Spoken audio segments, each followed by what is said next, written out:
Shalom saudara-saudara, hari ini kita berselancar dalam kebenaran dalam seri kitab 1 Korintus yang sekarang telah sampai 1 Korintus pasal 2 ayat 6 sampai dengan ayat yang ke-9. Saya memberikan judul Hikmat Tuhan Sebuah Misteri. Saya bacakan firman Tuhannya bagi kita. Sungguh pun demikian kami memberitakan hikmat di kalangan mereka yang telah matang, yaitu hikmat yang bukan dari dunia ini dan yang bukan dari penguasa-penguasa dunia ini, yaitu penguasa-penguasa yang akan ditiadakan. Tetapi yang kami beritakan ialah hikmat Allah yang tersembunyi dan rahasia yang sebelum dunia dijadikan telah disediakan Allah bagi kemuliaan kita. Tidak ada dari penguasa dunia ini yang mengenalnya, sebab kalau sekiranya mereka mengenalnya, mereka tidak menyalibkan Tuhan yang mulia. Tetapi seperti ada tertulis, apa yang tidak pernah dilihat oleh mata dan tidak pernah didengar oleh telinga, dan yang tidak pernah timbul di dalam hati manusia, semua yang disediakan Allah untuk mereka yang mengasihi Dia. Yesus pernah berkata, jangan berikan mutiara kepada babi. Babi jantan tidak akan makin tertarik kepada betinanya bila ia berkalungkan mutiara. Si babi yang jantan itu tidak akan memperhatikan kalung yang ada di leher betinanya karena kebabiannya itu, saudara. Dia tidak akan pernah mengerti, menghargai, dan mengapresiasi mutiara, apalagi kualitasnya, saudara. Sebagaimana kita manusia memaknai atau menghargai mutiara. Jelas, saudara, jemaat di Korintus bukanlah sekumpulan babi. Sejak awal surat Paulus menyebut mereka sebagai orang yang telah dikuduskan dan dipanggil menjadi orang-orang kudus. Kepada mereka, hikmat keselamatan Allah telah dinyatakan. Hikmat tentang karya keselamatan Allah yang tersembunyi, bahkan bagi para penguasa, tetapi yang disediakan Allah bagi kemuliaan mereka yang percaya, seperti jemaat di Korintus. Mereka pun telah menerima rohnya yang dalam analogi kemanusiaan bahkan tahu hal-hal terdalam dari Allah. Luar biasa. Apalagi yang kurang? Manusia rohani dapat mengapresiasi hikmat dan penyertaan Allah melalui hidupnya. Di dalam ayat yang ke-6 dijelaskan, sungguh pun demikian kami memberitakan hikmat di kalangan mereka yang telah matang, yaitu hikmat yang bukan dari dunia ini dan yang bukan dari penguasa-penguasa dunia ini, yaitu penguasa-penguasa yang akan ditiadakan. Hikmat manusia mungkin saja terdengar indah, tetapi belum tentu hikmat itu akan mengarahkan orang pada Kristus dan karya salibnya. Itu sebabnya Paulus dalam nas sebelumnya mengkritik kesukaan jemaat Korintus akan hikmat yang diajarkan manusia. Meskipun demikian, bukan berarti berita Injil yang disampaikan oleh Paulus tidak mengandung hikmat sama sekali.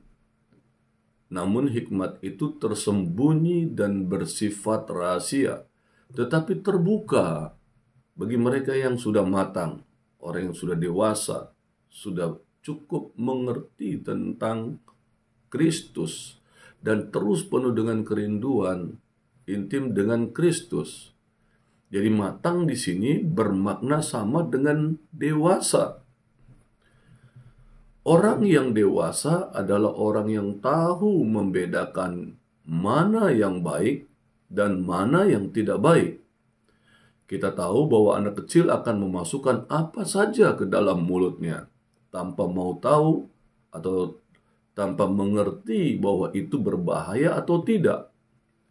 Jadi orang yang matang yang dimaksudkan Paulus adalah orang yang tahu membedakan manakah hikmat yang dari Allah dan manakah yang bukan. Hikmat dan kedewasaan akan mengakibatkan mereka meninggalkan perselisihan di belakang mereka. Perilaku yang lebih mirip dengan kelakuan anak kecil daripada orang-orang dewasa yang bijaksana ditimbulkan dari keadaan di mana satu orang Kristen mengaku sebagai golongan Paulus dan orang yang lain dari golongan Apolos. Paulus mengetengahkan dua jenis hikmat di hadapan gereja Korintus. Yang pertama adalah hikmat dari Allah. Hikmat yang lain dianut oleh dunia ini dan penguasa-penguasa dunia ini. Beberapa orang menganggap mereka sebagai kekuatan roh yang jahat, yang bekerja di alam semesta yang tak terlihat oleh mata manusia.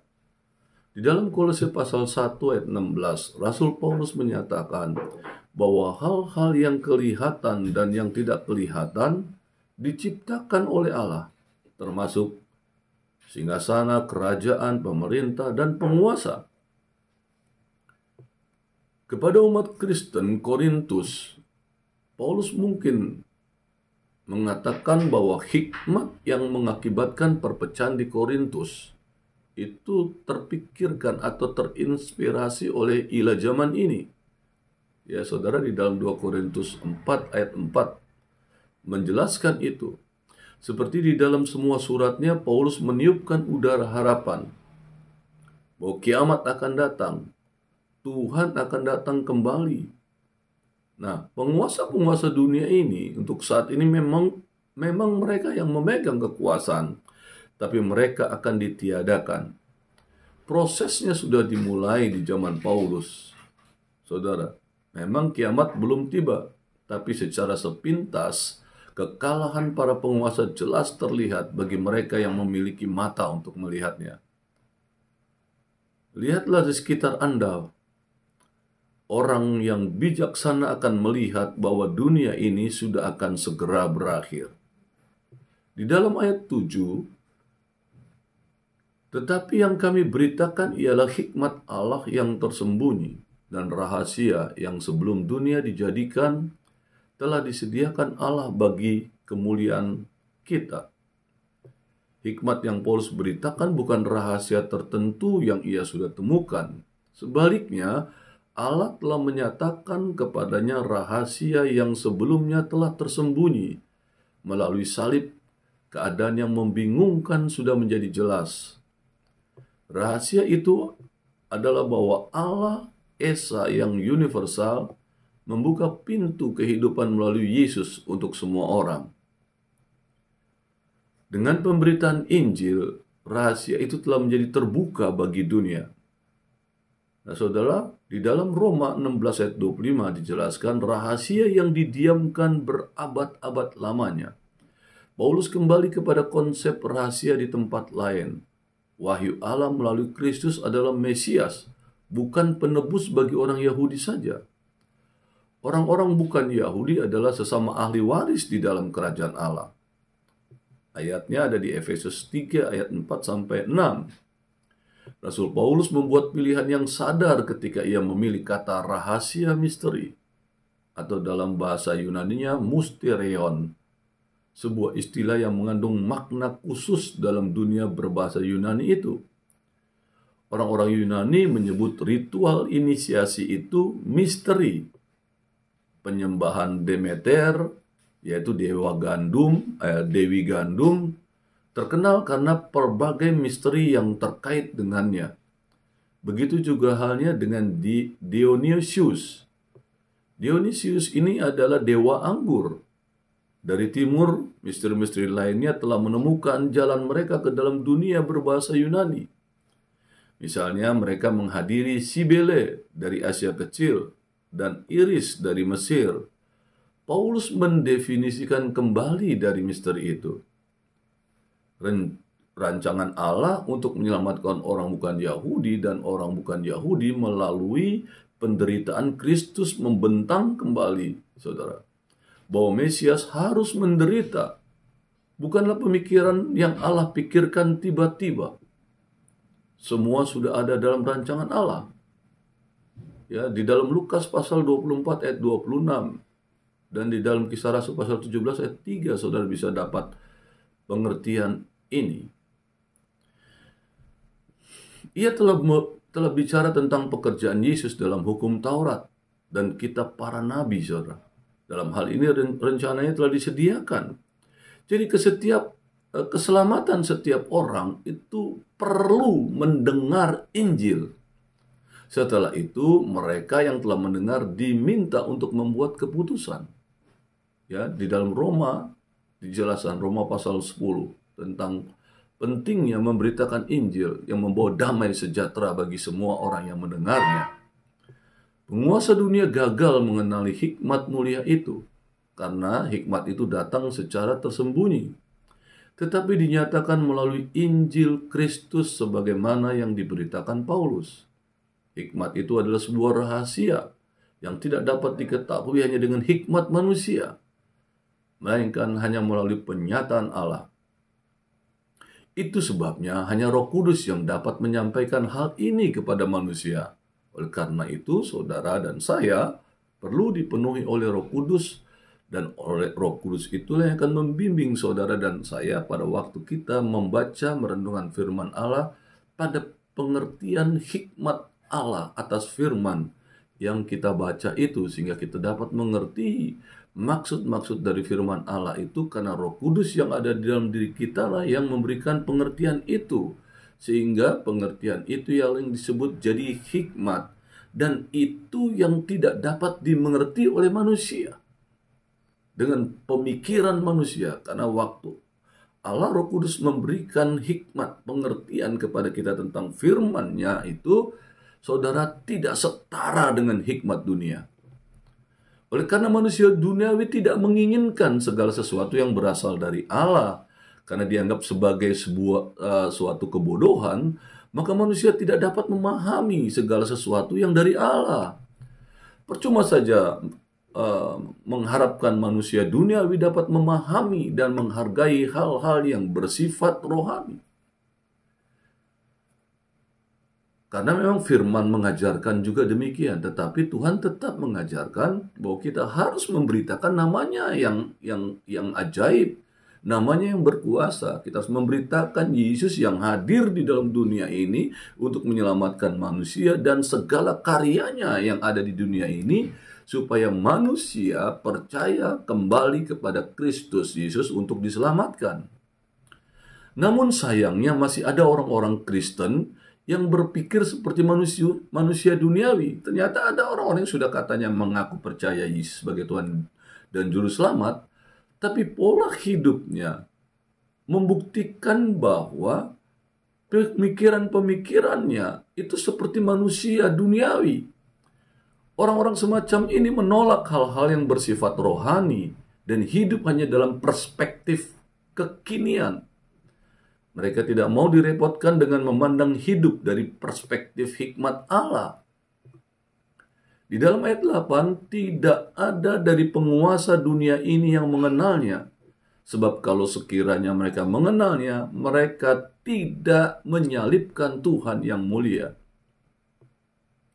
Hikmat yang menyertai pemberitaan Paulus tentang salib adalah hikmat yang berbeda jenisnya dari hikmat yang ditawarkan oleh para filsuf zaman ini. Orang hebat di dunia tidak mengenal hikmat Allah, kecuali dia percaya kepada Yesus Kristus sebagai Tuhan dan Juru Selamatnya, dan dia terus merenungkan Taurat itu siang dan malam, atau kebenaran firman Allah. Dia hidup di dalam kebersamaan dengan Allah. Saya percaya dia akan mengerti tentang hikmat Allah. Kebodohan mereka tentang Allah telah menimbulkan ironi. Terbalik kan? Mereka tidak mengenal Allah, artinya bodoh mereka tentang pengenalan akan Allah. Seperti kalau kita tidak belajar ilmu pengetahuan, kita juga bodoh tentang pengetahuan. Pola itu sebenarnya gampang dimengerti, saudara. Kalau kamu mau mengenal Allah, kamu harus mendekat kepada Allah yang roh itu. Ada tuntunannya. Mereka yang membenci dan takut terhadap Yesus telah melaksanakan kehendak Allah dengan menyalibkan Dia. Itu bagi kemuliaan kita, bahwa Tuhan kemuliaan telah membuat misteri salib dikenal melalui hikmat yang darinya, dari Allah. Paulus memberitakan sebuah rahasia sumbernya dari hikmat Allah yang tersembunyi, yaitu rancangan Allah sebelum dunia dijadikan. Rahasia tersebut menunjuk pada karya keselamatan Allah kepada dunia melalui kedatangan Yesus Kristus. Itulah misteriannya, saudara. Inti dari misteri atau rahasia Allah yang berabad-abad telah, ya saudara, sekarang telah diungkapkan, itu adalah tentang kedatangan Kristus yang untuk menyelamatkan manusia. Ia mati dalam mewujudkan rahasia tersebut. Dalam kebangkitannya membuktikan bahwa maut sudah bertekuk lutut. Di dalam ayat 9 dijelaskan, tetapi seperti ada tertulis, apa yang tidak pernah dilihat oleh mata, dan tidak pernah didengar oleh telinga, dan yang tidak pernah timbul di dalam hati manusia, semua yang disediakan Allah untuk mereka yang mengasihi Dia. Kitab Yesaya menulis, tidak ada mata yang melihat seorang Allah yang bertindak bagi orang yang menanti-nantikan Dia. Dengan bersandar pada wahyu yang Allah telah berikan kepada dia melalui Roh, ia memilih bagian dari kata-kata Yesaya, ya, pasal 64 ayat 4 dan pasal 65 ayat 16, itu berkaitan dengan topiknya, saudara. Sebaliknya, Paulus menemukan kata-kata dalam Yesaya tentang hikmat dan kuasa Allah yang tak terlukiskan itu. Hikmat dan kuasa yang tidak pernah dilihat oleh mata dan tidak pernah didengar oleh telinga, untuk dikaitkan dengan situasi di Korintus, saudara. Nah, saudara, kata-kata apa yang tidak pernah dilihat oleh mata dan tidak pernah didengar oleh telinga dan yang tidak pernah timbul di dalam hati manusia, semua yang disediakan Allah untuk mereka yang mengasihi Dia. Konteks ini sering diterjemahkan, diberikan pengertian dari segi jasmani, logika duniawi. Ya, ada orang yang menganggap ini adalah berkat yang diberikan kepada Allah, bahwa apa yang tidak pernah dilihat oleh mata, kekayaan yang kita pernah tidak pikirkan, gitu ya, jabatan yang kita tidak pernah pikirkan, yang tidak pernah kita dengar, tidak pernah timbul dalam hati manusia. Nah, itu yang disediakan Allah. Enggak gitu, saudara. Firman Tuhan ini bertuliskan tentang apa yang tidak pernah dilihat oleh mata dan tidak pernah didengar oleh telinga, dan yang tidak pernah timbul di dalam hati manusia, semua yang disediakan Allah untuk mereka yang mengasihi Dia. Artinya adalah hikmat Allah, pengenalan akan Kristus, akan karyanya di dalam dunia ini, dan kematian serta kebangkitan dan kenaikannya.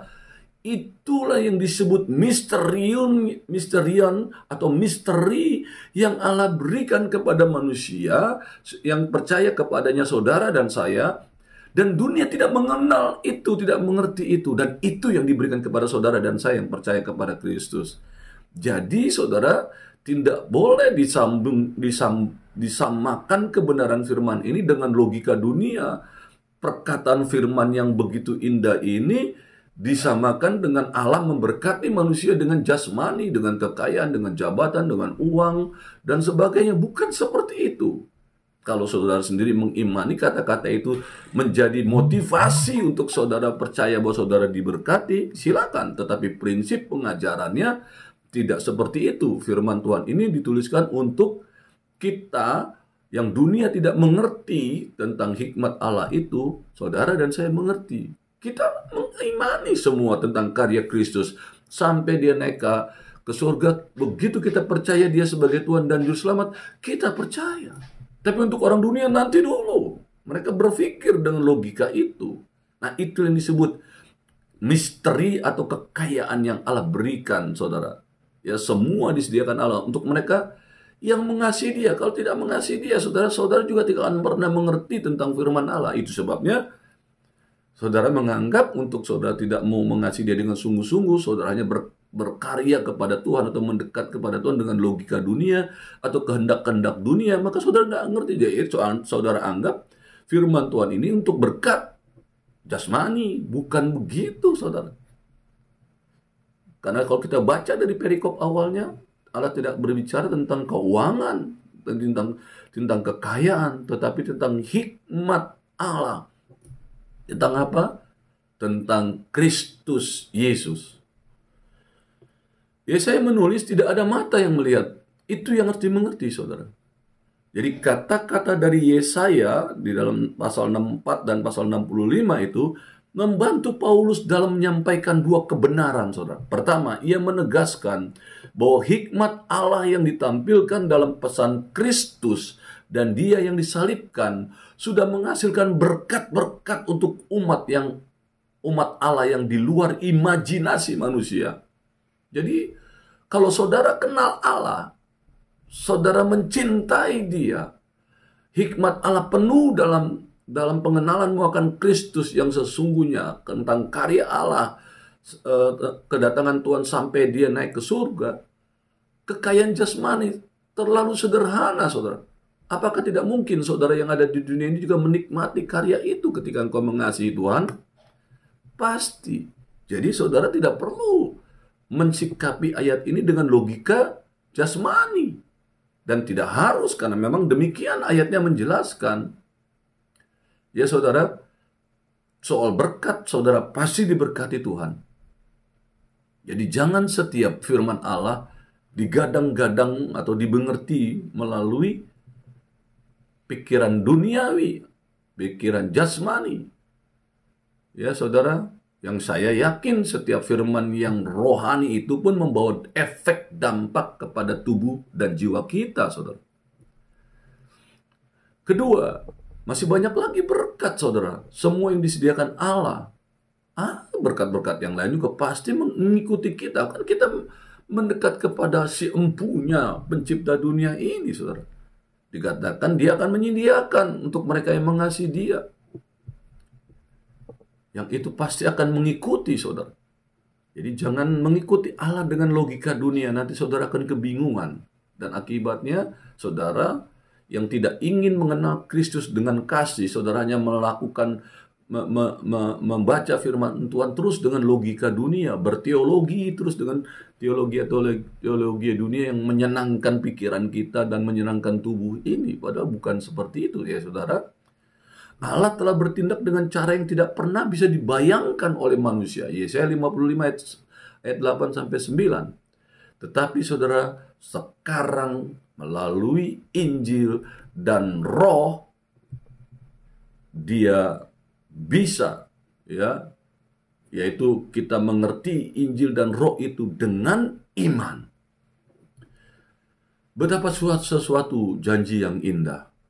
Disebabnya, yuk mari saudara, yang kamu katanya orang percaya, cintai Yesus dan renungkan Taurat atau firman Allah itu dengan sungguh-sungguh mengasihi Dia. Pengenalanmu akan Kristus akan jauh melebihi dari apa yang kamu pikirkan, sekedar kekayaan, jabatan, dan kekayaan dunia. Berselancar dalam kebenaran. Amin.